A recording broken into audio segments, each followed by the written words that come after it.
이 새벽에 함께 은혜 받을 하나님의 말씀, 신약 빌립보서 4장 4절에서 7절까지 받들어 봉독합니다. 주 안에서 항상 기뻐하라. 내가 다시 말하노니 기뻐하라. 너희의 관용을 모든 사람에게 알게 하라. 주께서 가까우시니라. 아무것도 염려하지 말고 다만 모든 일에 기도와 간구로 너희 구할 것을 감사함으로 하나님께 아뢰라. 그리하면 모든 지각에 뛰어난 하나님의 평강이 그래도 예수 안에서 너희 마음과 생각을 지키시리라. 아멘. 할렐루야. 오늘도 참으로 좋은 날입니다. 우리 모두 행복한 하루 되기를 축복합니다. 저를 따라하겠습니다. 오늘도 나와 우리 가정, 우리 교회 기적이 일어납니다. 우리 가정, 우리 교회 기적이 일어납니다. 아멘. 저는 본문 말씀을 통하여 천국을 누리는 삶, 이런 제목을 함께 은혜를 받고자 합니다. 하루는 바리새인들이 하나님의 나라가 언제 임합니까? 라고 예수님께 질문을 합니다. 천국이 언제 옵니까? 이런 말씀이었습니다. 이때 예수님께서 이렇게 대답하셨습니다. 누가복음 17장 20절에서 21절 이르시되 하나님의 나라는 볼 수 있게 임하는 것이 아니요 또 여기 있다 저기 있다고도 못하나니 하나님의 나라는 너희 안에 있느니라. 하나님의 나라는 우리 마음속에 있느니라 라고 가르쳐 주셨습니다. 죽어서 가는 천국만을 위한 신앙생활에서는 안 됩니다. 우리가 이 땅에 부조리와 불법과 불의가 판을 치는 이 제약된 세상 속에서도 예수님 믿고 구원받은 우리들은 마음의 천국을 누리면서 영원한 천국을 소망하면서 살아가야 할 줄로 믿습니다. 그렇다면 어떻게 하면 마음속 천국을 누리며 행복하게 주님과 동행하면서 살아갈 수 있습니까? 첫 번째로 주 안에서 항상 기뻐하는 삶입니다. 오늘 4절 말씀 보십시다. 주 안에서 항상 기뻐하라. 내가 다시 말하노니 기뻐하라.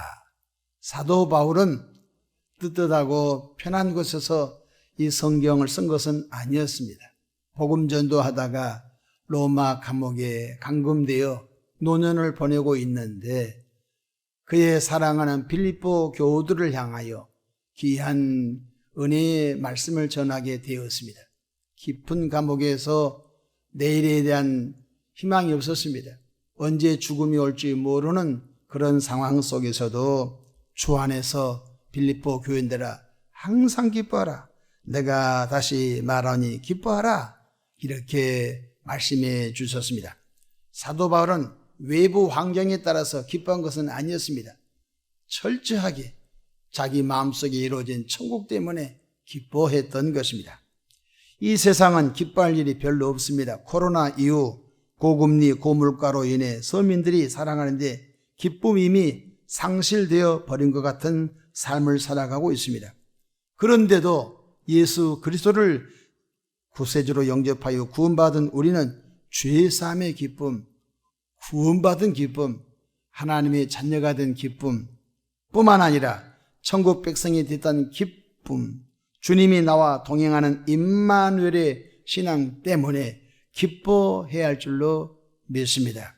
그 어떤 소유와 그 어떤 환경에 그것 때문에 기뻐한 것은 불신자들도 할 수 있는 기쁨 아니겠습니까? 기쁨, 즐거움은 양약이라고 말씀해 주셨습니다.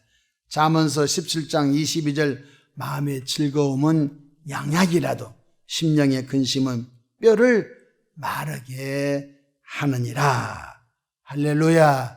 그러니 이 한날도 천국은 외부적인 것 때문에 오는 것이 아닙니다. 예수 내 구세주로 영접하여 죄사함을 받고 구원받은 우리들이 세상 그 누구도 누리지 못한 예수님 때문에 죄사함, 예수님 때문에 구원, 예수님의 은혜로 하나님의 자녀가 된 그것 때문에 기뻐할 수 있는 은혜가 있기를 축복합니다. 하박국 선지자는 외양간에 소가 없어도, 우리의 양이 없어도, 포도원의 소출이 없어도 나는 여호와로 인하여 기뻐합니다. 할렐루야. 구원의 하나님으로 말미암아 기뻐하리로다 라고 하박국이 고백한 것처럼 그의 고백이 우리의 신앙 고백 되기를 축복합니다.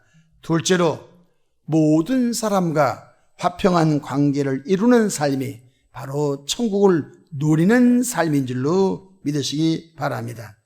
마태복음 5장 9절에 화평하게 하는 자는 복이 있나니 그들이 하나님의 아들이라 일컬음을 받을 것이며 라고 했습니다. 주님은 우리를 화평의 대사로 불렀습니다. 그렇습니다. 그런즉 누구든지 그도 안 했으면 새로운 피조물이라 이던 것은 지나 갔으니 보라 새 것이 되었도다. 주님이 우리를 새로운 피조물로 불러주셨는데 왜 불렀습니까? 화평의 대사로 불렀다는 것입니다. 실수한 사람, 내 삶에 손해를 끼치는 사람까지도 너그럽게 용서할 수 있는 마음을 주님으로 갖기를 축복합니다. 베드로가 예수님, 내가 나에게 손해 끼치고 내가 그 사람을 몇 번 용서할까요? 7번까지 할까요? 예수님께서는 그를 칭찬하지 않았습니다. 7번씩 70번까지라도 용서하라고 말씀해 주셨습니다.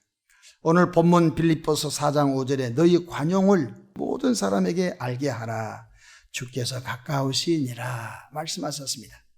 여러분, 감옥 안에 있는 사람이 얼마나 억울한 게 많겠습니까? 감옥 안에 있는 사람이 얼마나 해안이 많겠습니까? 바울 사도는 나쁜 짓거리 하다가 감옥 간 건 아니었지 않습니까? 자기가 만난 예수님, 자기가 경험한 그 은혜의 복음을 증거하고 때로는 루스드라 성에서 복음 전도하다가 돌에 맞아 죽은 줄 알고 루스드라 성 사람들이 성 밖에 던져버렸지 않습니까?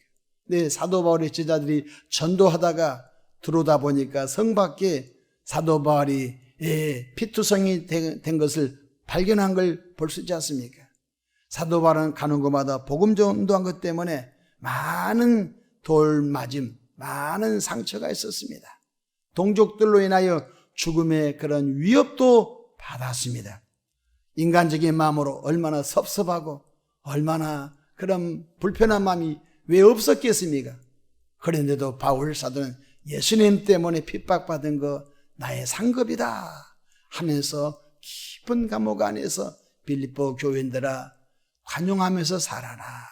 할렐루야. 이것이 천국을 누리는 삶이라고 하신 것 깨닫기를 축복합니다. 잠시 왔다 가는 인생살이 서로 이전투구하면서 다툴 필요 없습니다.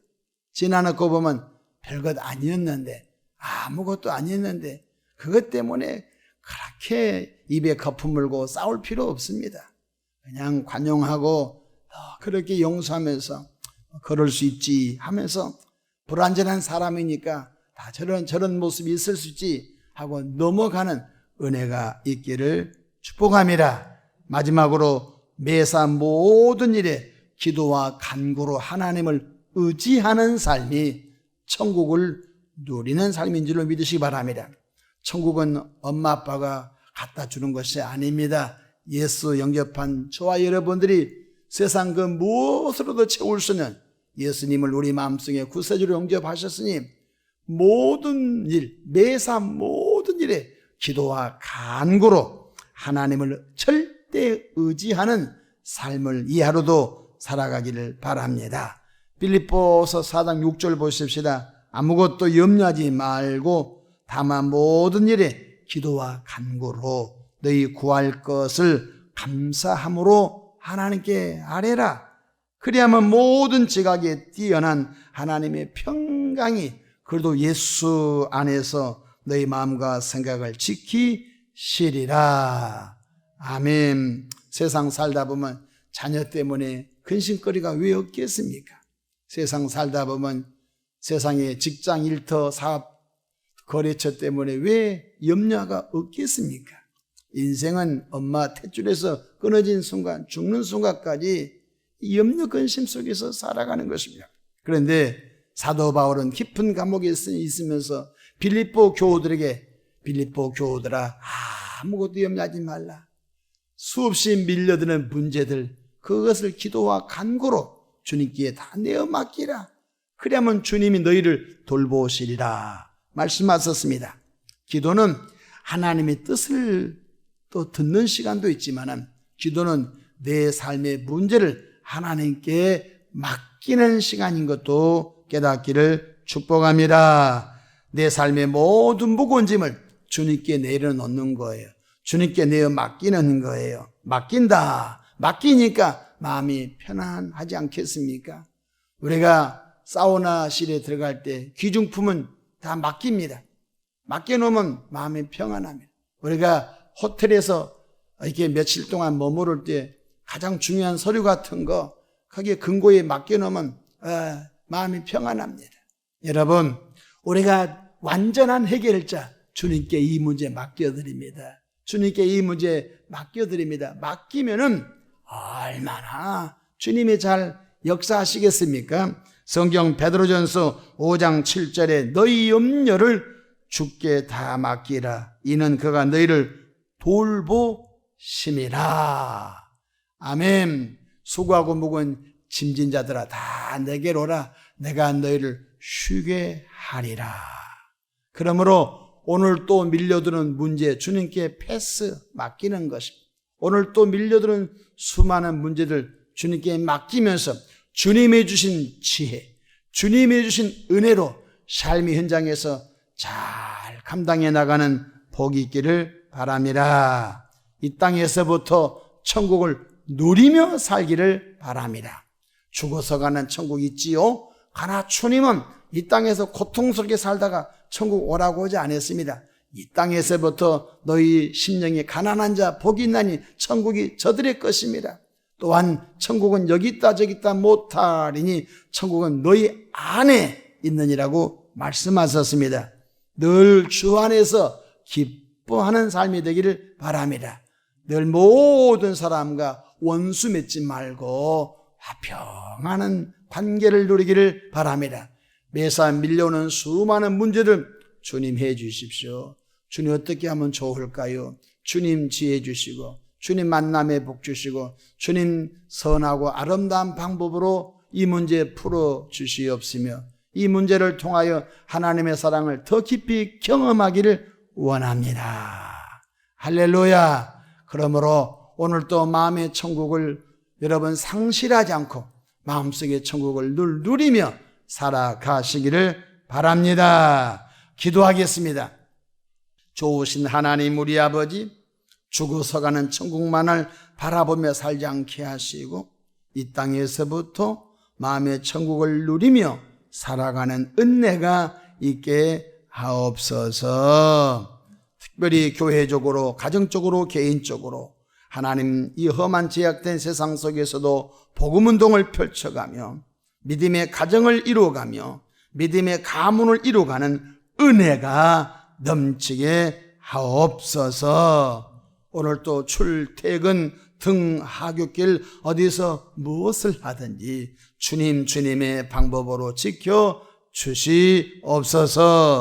감사하옵고 우리 구주 예수님의 이름으로 축복하고 기도합니다. 아멘.